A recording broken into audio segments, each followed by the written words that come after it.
Let's start with the Dolphins, though, up to number 3 after their win against the Jets. But, Pete, you pointed this out in your article. I mean, they may have the toughest 3 games left. They have what? They have the Cowboys, the Ravens, and the Bills. That's going to be tough. Yeah, and there's a real chance that they could not win the division. And a couple weeks ago, if you would have said that, they would have said you were crazy. But then they lose to the Titans, and the Bills have got hot, and the Bills are playing as well as any team in the league right now. Nobody. I said it a month ago. Remember, I said nobody wants Buffalo in the postseason. Nope. They're going to get there, I think, and they have a real chance to win the division. It's crazy. Why? Okay, first of all, I would like to point out that the second paragraph of Pete's article is think ? Anybody ? I mean, lock up the Pulitzer Prize right now. More importantly, the Dolphins haven't beaten anybody. They are 3rd in your power rankings, and they are 0-3 against teams above 500. Pete, 17 points per game against those teams, and they don't score against these teams, and they give up a ton of points. They're just beating up on bad football teams. Their only win of a team that's 500 or below is against the Broncos, who didn't know who they were in week 3. How can you trust this Dolphins team to be anything other than, I don't know, a paper tiger, a paper dolphin? The wins are just not very good, and that's my concern. It's like fraud on fraud when the Cowboys and the Dolphins play this weekend. Okay, let me first start by saying him critiquing my writing from a guy that writes blogs in the basement for his entire lifetime is like a kid who paints little child paintings for mommy criticizing Picasso. Finger paintings. Okay? Yeah. You can't be doing that. By the way, there is a picture of me upstairs with Pablo Picasso. Remember, they made my head That's true. on? Yeah. You kind of look like him. So the other part of that is, look, you are who you are, and you can only beat who you can only beat. And they beat the teams that they had to beat, and they've earned the right to be in that spot. Now, if they lose to the Cowboys, we'll drop them way down and say they can't beat anybody with a winning record, but right now, they deserve to be in that spot.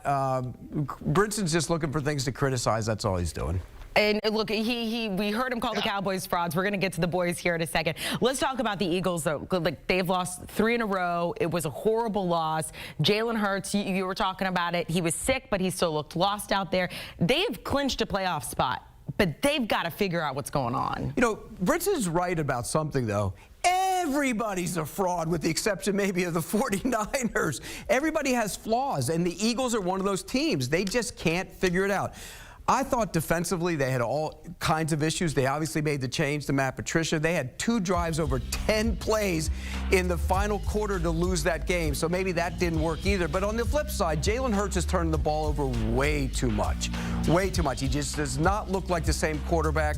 I know he was sick last night, but I'm talking about over the course of the last month. They have major issues, and the Eagles probably are still going to win the division, although there's a complicated formula, even if they win out and the Cowboys win out, where they might not win it, but it looks like they'll win the division. But are they a real threat like they were a year ago? Sure doesn't look that way. We heard from Jalen Hurts after the game. Here's what he had to say about their 3rd loss in a row. I've been talking about execution all year. Been on the same page. Everyone been on the same page, and we didn't execute. I don't think we're committed enough. Just got to turn it around. It's a challenge that we have to embrace and just continue to see it through. Okay, first of all, he does look like he just wants to crawl back in bed. I mean, that's fair. That's fair, though. But, Will, your take on the Eagles after this 3rd loss. And I will say, look, the good thing is Giants, Cardinals, Giants is their remaining schedule. But still, I mean, you got to be worried. Heaven forbid they drop one of those games. Yeah, look, Pete nailed it a couple weeks ago. I think he called them, it was on the Pick 6 Podcast Power Ranking Show, he called the Eagles wobbly.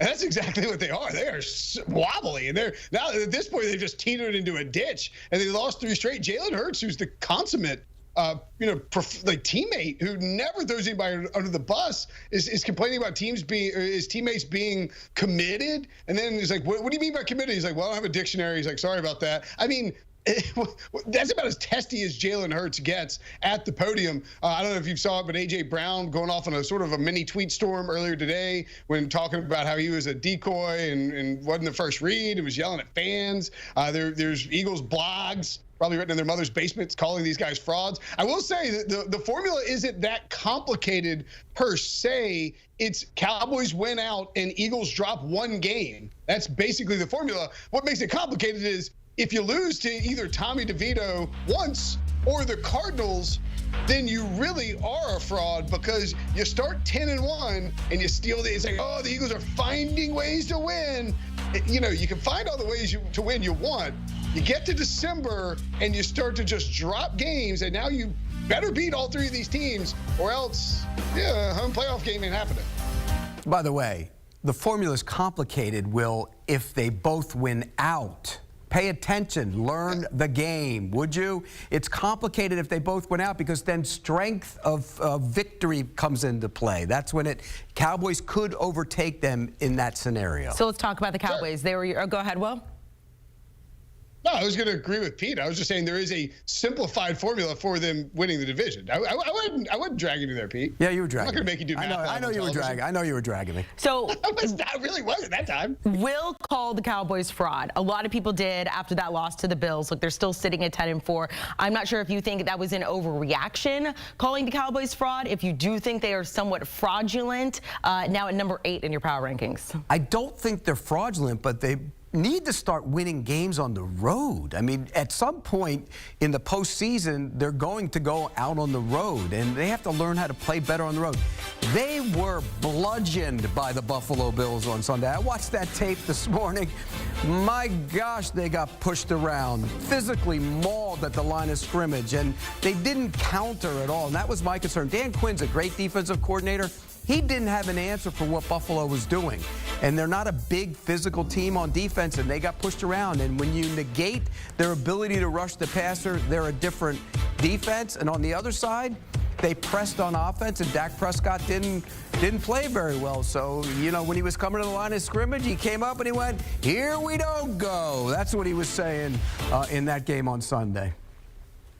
It's really interesting, those home road splits. I mean, you want to lean into it. The Cowboys have like a plus 170 point differential at home, and then on the road they're a completely different team. You look at their wins and losses. Yeah, they beat the Giants 40-0 on the road in week 1, but then you lose to the Cardinals. You get obliterated by the 49ers. You squeak by the Chargers and score 20 points in what amounts to a neutral site game, if not a home game for the Cowboys. You lose to the Eagles in embarrassing fashion. You beat the Panthers on the road. Congrats, everybody beats the Panthers. And then that's it. You get bludgeoned by the Bills. They just haven't been a very good team on the road. And I think it gets really interesting when we talk about that, the tiebreakers with the strength of victory, or if the Eagles give up the divisional matchup, because the Cowboys will get to go on the road more than likely against a bad playoff team. Maybe the Buccaneers, maybe the Falcons, maybe the Saints, but still in like a hostile environment, or you're going to be hosting a playoff game. That's why when you look at this, the home road splits for the Cowboys, you really, really, really, if you're the Dallas, you hope that the Eagles can gag one more game and give you that home advantage in the first round. Who do you think comes out on top? I think the Eagles will win the rest of their games, so I think they will. But there's still, like I said, there's a formula where it doesn't work out. But the Cowboys have a little tough stretch here too. I mean, they have the Dolphins on the road. That's a tough game. Definitely tougher than the Eagles. All right, let's look at it. The Bengals, the Colts, and Vikings. You have them at 12, 13, and 14. All of these teams sitting in the postseason right now, but kind of right on that bubble. What stands out to you about this stretch? Well, they're maybe going to make the playoffs, and none of them are that good. I mean, that's basically what it is. And I think this speaks to volumes of the average teams in the NFL right now. And there's a lot of teams that play there, and you look at them. Is Gardner Minshew any good? No. Is Jake Browning any good? No. Is whoever the Vikings play at quarterback any good? No. So they all have quarterback issues, but somehow they're still in the mix, and that's surprising to me. It's also a little bit of a tribute to their head coaches. You know, Zach Taylor takes a lot of criticism. He's done a great job with this team right now, as is. I think Kevin O'Connell's done a great job with his team, and Shane Steichen's really done a nice job with the Indianapolis Colts. I think these guys, two of them will fall off and become who they are, and one of them will have that miracle push and make the postseason. I can't figure out which one it is, but one of them will. You know, it's interesting that Pete mentions about the head coaching stuff too. Really ties back into the Eagles because, boy, if you read Eagles Twitter today, man, they would crown Shane Steichen the team MVP for 2023. I mean, they like fire Brian Johnson, bring back Frank Reich. You know, like do anything at this point. Although, you know, Matt Patricia, if you're hiring Matt Patricia, maybe you're not going to make the most sound decisions. I think when you look at these teams, the theme is the backup quarterback, though, and it's like, who do you trust the most at backup quarterback? You have to also factor in the tiebreakers. The Bengals' division record's a disaster, and their conference record 3-6 is a problem as well when it comes to those tiebreakers. That's why Houston has that advantage. You know, I think if you're looking at those three teams and who has the best path, if we're including the Vikings at least. The Vikings have the best chance because they're in the NFC where, yes, it's top heavy, the 49ers, the Eagles, the Cowboys, the Lions, but you're going to have those two wildcard spots where the teams behind them have really started to drift backwards. Seattle, a huge win last night, of course, but the Saints, you know, both of those teams at 7-7. The Vikings do have to play the Lions. It's possible the Lions rest guys, you know, at the end there, depending on what happens in that division. If the 49ers can really clinch things, Minnesota might get a free pass in Week 18. We'll see how Dan Campbell plays that. Yeah, I think they got to play them twice. So, I mean, obviously, those are tough games if they're going to play.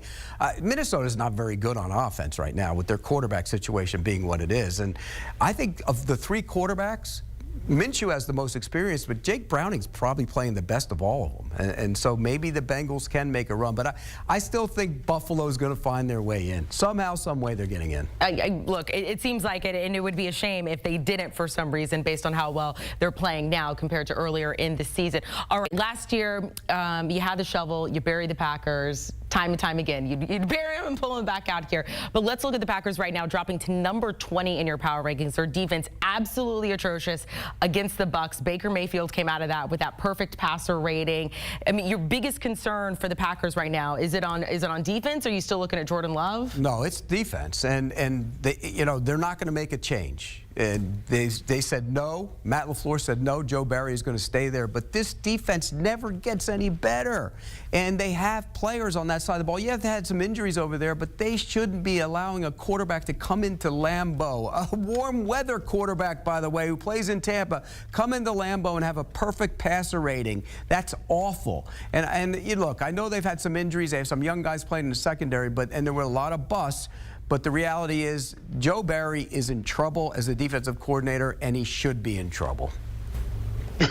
Does Joe Barry have, like, scandalous pictures of the Packers owners? I mean, I guess that would involve, like, you know, scandalous pictures of, like, Betty Kay in Shamokin, Wisconsin or something like that, since everyone owns the Packers. I don't, like, understand how this guy keeps his job. It's unbelievable. The Packers over the last few years are a disaster on third down. They play like this soft zone coverage. They give up these easy conversions, and you see just the way that it happened against Tampa Bay. Baker Mayfield carved them up. I mean, it was just Chris Godwin was eating alive underneath, and you know, maybe Jair Alexander being there would have helped, but I don't know. If you stick him on Mike Evans, they still would have gotten slashed and gashed underneath. So I want to say that I think the Packers still have a decent shot to make the playoffs because the teams above them are questionable. But to me, the Rams are going to be the 6th seed if they can do what they're supposed to do. And then it comes down to, can Green Bay, like, Jordan Love has been, you know, he's carried the team at times. He's been a detriment to the teams at times. Pete's right, though. The defense has been the biggest issue. If Jordan Love can just step up and have these, just kind of going on one of those really hot streaks he's had over the course of his NFL career and college career to close this season, I think Green Bay can still steal a playoff bid. Okay, 2 questions for you. Do you think the Packers actually do make it to the postseason? And then I'll answer that first, and then I have another one. I don't think they make the postseason. I mean, it's a possibility, but I think Will's right. I think the Rams are going to make it. Matt LaFleur, I mean, is there a potential this is just lip service about Joe Barry, and after this season is done, yes, they move on? Yes. Okay. I think they will get rid of him after the season. And they should. Hey, by the way, the Packers get the Panthers. I mean, it's a must-win game in Carolina this week, obviously. And then you're at the Vikings and home against the Bears. To me, that's a little more winnable than what the Vikings have with those 2 games against the Lions if Detroit is playing in Week 18. But they'd have to beat the Vikings at Minnesota, clearly. Absolutely. Right. Yeah. If they win out, they have a legitimate shot to get into the playoffs. But they do have to win out, and they have to beat the Vikings. Will Brinson, Pete Prisco. By the way, you can find the rest of Pete Prisco's power rankings on CBSSports.com. Just uploaded today, 2 guys behind the Pick 6 podcast, latest episode. Week 16, early look at the lines. You get some odds, some picks, and predictions and betting advice. Make sure to download and follow.